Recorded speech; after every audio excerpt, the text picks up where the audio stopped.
students. So we were doing our chapter number 5, separation of substances. In the previous video we completed certain important topics of this chapter, and now we will do few more topics in this chapter, and this will be the last leg of our chapter. So shall we move forward? And very first topic of today is separation of immiscible liquid from the mixture. In this part we will discuss the separation of two liquids that are not able to mix properly, and those liquids are known as immiscible liquids. Okay, so in this we use this device which is also known as separating funnel. Okay, so what we do in this funnel, a separating funnel, or also known as separatory funnel.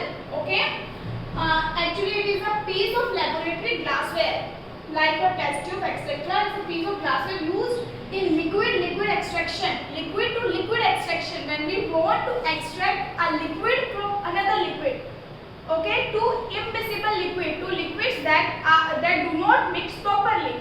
Those kind of liquid can be separated by using this laboratory glassware, which is also known as your separatory funnel. Okay, to separate what we do, actually we separate it like that. The component of mixture into two immiscible solvent phases in different density, because these two liquid which we need to separate in the separatory funnel are not mixing properly. So after certain time, when we fill this liquid, this solution in this separatory funnel, it will settle down. The liquid which has more density will settle down at a lower level, and then that your liquid which have high density will settle above it and form a layer above it. And what we do after settling down, we just open this tube, okay, and we collect this amount of liquid in another beaker, and we just close this lid again. Now we are having this liquid which forms the layer on the below part, on the lower level of the separatory funnel in different beaker, and now we have this amount of liquid in another beaker. So we have separated two immiscible liquid like that. Okay. Example of a solution which we can separate by using separatory funnel is or oil in water. Because oil do not mix with water, it will form a separate layer above the water, and we can just separate it using our separatory funnel. Okay. Now let's move forward to another topic, that is solution and solubility. Okay. So what solution and the solubility thing we will do in this slide. So dissolving is a change where substance is completely with the liquid they have been added to. When we add anything into a liquid and it completely disappears, we call it as solution, a true solution. For example, when you add salt in water, it completely dissolves, and that water is now known as solution. Earlier it is a pure substance, water is a pure substance, but when we add salt, though the water looks exactly same as pure water, but now this water with salt is a solution because it has something dissolved in it. Okay, so not all substance dissolved in water. It's not that case that water can dissolve anything. No, few things do not dissolve in water also. Only some substances like salt dissolve in water, like salt and sugar dissolve in water, are known as soluble substances. So in this way we can categorize substance into two categories. First one is soluble substances, second one is insoluble substances. So soluble substances are the substances which completely dissolve in water. For example, your salt, your sugar.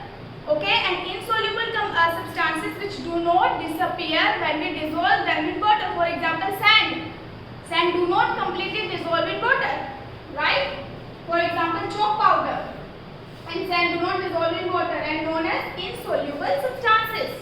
Okay, so substances which dissolve in water are soluble, which do not dissolve in water, insoluble. Okay. Now, even though water can dissolve a number of substances, substances and solution in it. Water can dissolve solids, water can dissolve liquid, and water can also dissolve your gases. Okay, there are a few gases which are dissolving water already. For example, oxygen can dissolve in water. That's how aquatic animal breathe, because oxygen can dissolve in water, and the aquatic animals breathe that oxygen through the water. Okay, so it has a limit. Though it allows many of these things to get dissolved in water, but water has its own limit. Okay, it allows the substances to get dissolved to up to a certain limit. Okay, it has a limit how much it can dissolve. After a certain point, it stops dissolving. After that point is reached, water do not allow that substance to get dissolved in it. Okay, anymore. That substance and the substance collect at the bottom of the vessel. We say that the solution has reached saturation point. Again, I am repeating. For example, you keep on dissolving you can say that sugar in water. It will dissolve, but after reaching a certain point, your sugar will start settling at the bottom. It will not dissolve after that point. And at that point, when water do not allow any further sugar to dissolve in it, we can say that now this water has reached saturation point. Saturation point is a point when any liquid do not allow the substance to get dissolved in it any longer. Okay, that point is saturation point. Now a saturated solution is one that contains maximum possible concentration of a particular solute. Again, few terms you need to know. First one is solute. Solute is a substance which we are adding. Okay, and solvent is a substance in which we are adding that substance. For example, when you add salt in water, your salt is solute and your water is solvent. Okay, so solute is always in less quantity than your solvent. Water is solvent and your sugar, your salt and everything which we are adding to water is your solute, and together they form solution. Solute plus solvent is equal to solution. Okay, solute is anything which we are adding, solvent is the thing in which we are adding. Okay, and solution is the combination of your solute and your solvent. Okay, so at saturated point, that solvent have reached the maximum concentration, the maximum amount which it allow any solute to get added into it. Okay, and after that point, solvent stop the solute to get mixed with the solvent. Okay, and then we call that solution as saturated solution. Okay, solute defined as a very small element in a solution. Okay, so we can say that if we are talking about a solution, the amount which is in less quantity is solute and amount which is in higher quantity is your solvent. For example, salt in water solution, your solute is salt and your solvent is water. Now, one way of ensuring that given amount of water takes more salt even after it has reached saturation point, we have different phenomena by which we can increase the saturation point. For example, when you are adding your salt in water and that water has reached its saturation point, and now it's no longer allowing that salt to get dissolved. There is one way in which we can increase the solubility of that salt even after reaching the saturation point. That phenomena is heating. If you heat that solution, now that water again allow the salt to get further mixed with your water. Okay, by heating the solution, we are allowing that solute to mix further even after reaching the saturation point. Okay, the sad water. This is because heating the solution helps to increase solubility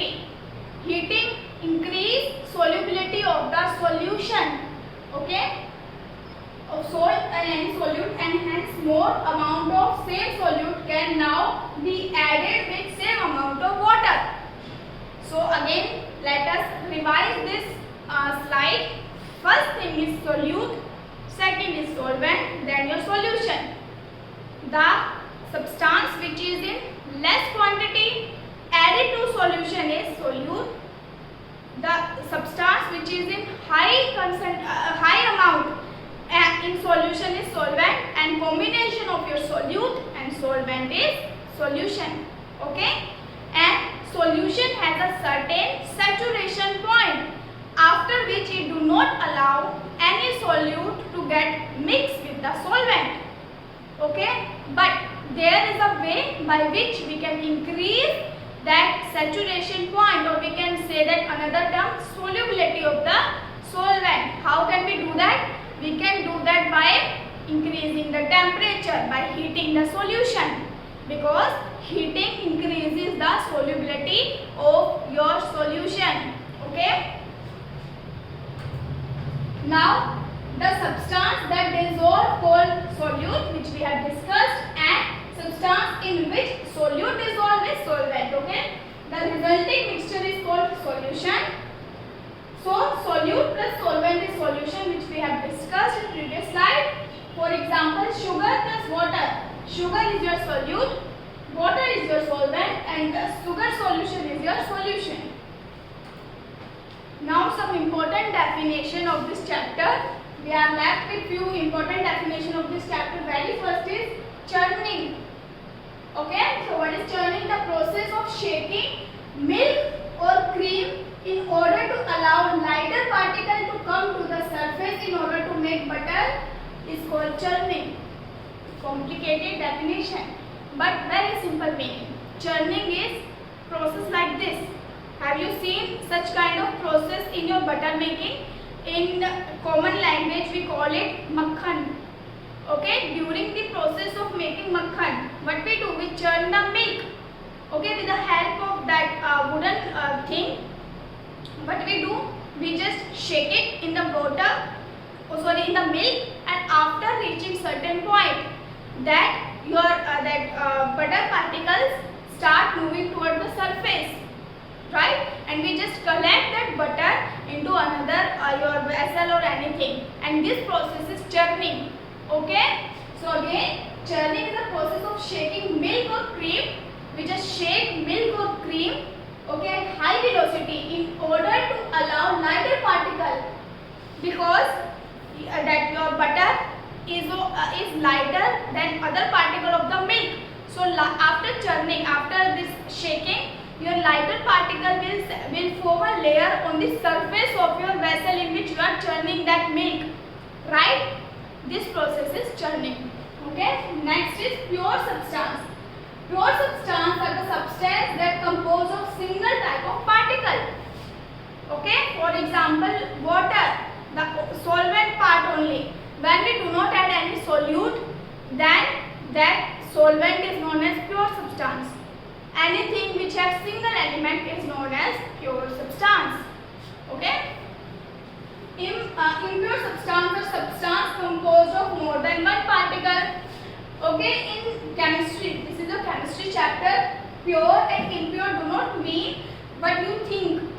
Impure doesn't mean that it has some adulteration. No, in chemistry it means any substance which have another substance in it. For example, you cannot say that lemon water is impure in your own language, but in chemistry it's impure because it consists of two type of element.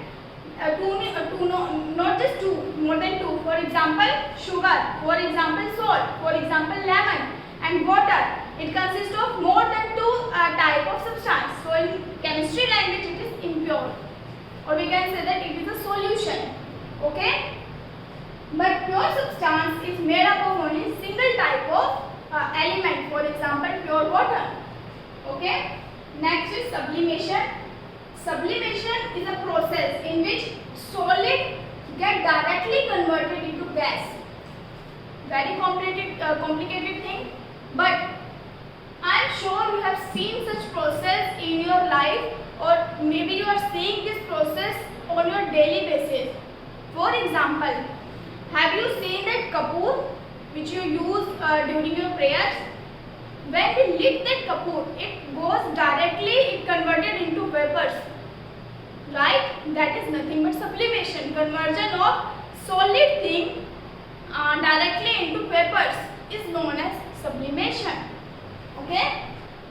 Process known as sublimation, directly into vapor. And naphthalene goes also, kapoor, right? It got converted into vapors directly from solid, and the process is sublimation. Now next is magnetic separation.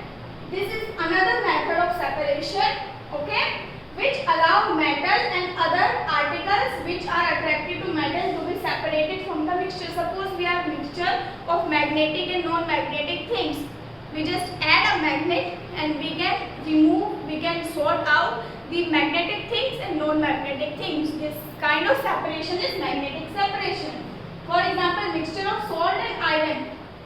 For example, you have a mixture which consists of iron plus salt particles. So what we can do? We can just add a magnet to this we can say that this mixture. We can say that mixture, and what will happen? The iron particle will get stick to your magnet, and we are left with your salt particle. We have separated the component of the mixture. Okay. So students, we are done with all the topics of the chapter. Now we will move forward towards our NCERT questions. Okay. So very first question is, why do we need to separate different component of a mixture, and give two example. So we need to separate the component firstly to obtain the useful component from the mixture, secondly to get rid of impurities. These are, and few more other points are there, but and we have discussed it in detail also. For now, your 2 points are enough. Firstly, to get the impure substance out of your your solution. Secondly, to obtain the useful component from your mixture. Okay. Now, an example of solution is salt in water, sugar in water, your lemon water, everything is a solution. Next is what is winnowing and where it is used. So winnowing is a method of separation, and we adopt the winnowing after your thrashing process. Okay, after thrashing we are left with your grain which is having covering of husk or chaff. Okay, we need to get rid of that thing, that your chaff and husk thing, by the process winnowing. In this winnowing process we use a winnower basket. I am sure you have seen such basket, winnower basket. We just add that your solution, we can say that mixture in that basket, and we just keep shake it in front of open air. And the principle behind winnowing is because your chaff or your husk is of lighter weight than your grain, so the lighter particle can be blown away by the wind. Wind can carry the lighter particle away with it, but your heavier particle, that is your grain, will get that collected just below your winnower basket. This is the principle behind your winnowing. Okay. Next is, how will you separate husk or dirt particle from given sample of pulses before your cooking? Very easy. We can separate this by adopting hand picking. You can pick out that impurity by hands because it is very visible. This impurity is very visible. Dirt particles and husk is visible by your eyes, naked eyes. Okay, so it's very easy to adopt your hand picking. Second is, what is sieving, where it is used. Okay, so sieving is a method in which fine particles are sieved through a sieve, holes in the sieve, chalni. There is a hole in the your sieve, that vessel in which we are sieving anything. Okay, so it allows the bigger particle to, it allows smaller particle, fine particle to get through it, but it do not allow the bigger particle, and they get accumulated or collected on your sieve vessel only. Okay. Sieving is used in flour mill to separate impurity. Even after your thrashing and your winnowing, few impurities are there in your flour. We can say that wheat flour, atta. So we need to sieve it properly to get rid of all those impurities. Okay, before grinding. How will you separate sand and water from their mixture?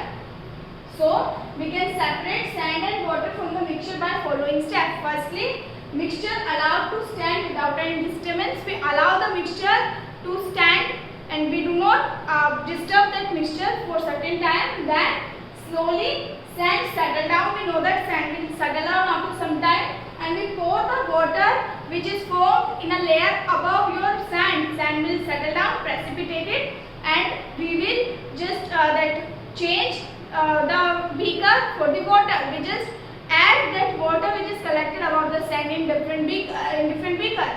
Okay, so the process is sedimentation and deconsation.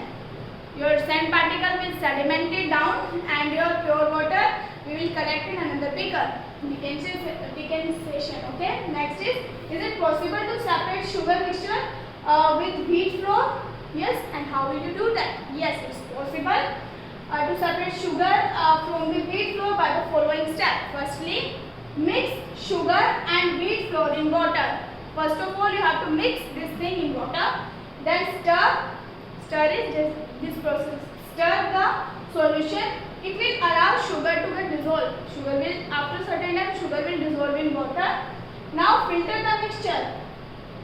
Just add your sugar and your flour mixture in water and stir it thoroughly. After certain time, because sugar is soluble in water, sugar will settle down or mix with water. Okay. And now you have to filter that thing. Okay. Filter it contains sugar solution and residue will be of wheat flour. Now your solution will be of sugar and water which is separated out, and in the filter paper your flour mixture will be collected. In this way you have separated sugar and your flour. Okay. Next is, how would you obtain clear water from sample of mud water? Again, the process to be carried out from muddy water to separate muddy water from your clear water. We just have to allow that water to settle down first of all, and then mud will get settled down at the bottom, right? And now you just can pour the liquid collected above the mud into another beaker. Sedimentation and deconsation process. Okay. Next is fill-ups. First one is method of separating seed from the stalk. When we talk about seed and stalk, we adopt the process threshing. Okay. When the milk cooled after boiling is poured into a piece of cloth, the cream malai is left behind. Okay. The process of separating cream from milk is an example of filtration. We just filter it out. Okay. Next is salt obtained from seawater by the process of evaporation. Okay, this is the process of evaporation. Impurities settle at the bottom of the muddy water was kept overnight in a bucket. The clear water was poured off from the top. The process of separation used in this example is deconsation. After sedimentation, we adopt the process deconsation. Okay. Now is true false. First one is mixture of milk and water can be separated by filtration. No, we cannot separate milk and water just by your filtration process. No, we can't. Mixture of powdered salt and sugar can be separated by the process of winnowing. No, we cannot do that. In winnowing, we just separate the solid things. We cannot separate the liquid things in winnowing basket. Okay, the whole principle is different. Separation of sugar from tea can be done with filtration. No, we cannot separate the sugar from the tea through the filtration. False. Next one is grain and husk can be separated with the help of deconsation. No, deconsation separate the liquid solution only. It cannot separate your solid mixtures. Next is lemonade is prepared by mixing lemon juice and sugar in water. You wish to add ice to it to cool it. Should you add ice to lemonade before or after dissolving sugar? In which case it is possible to dissolve more sugar. Okay, in which stage you should add sugar to your lemonade? So the answer is ice should be added to sugar after dissolving the sugar. You should always add ice after dissolving your sugar. Okay, so it is possible to add more sugar before adding the ice. You can always dissolve the sugar before adding the ice, because after adding the ice the solution will cool down and it will not allow any more sugar to mix with it. Okay, because mixing is that better in high temperature, not in low temperature. Okay, that's all for now. I want you to go through this chapter once again. Thank you, students.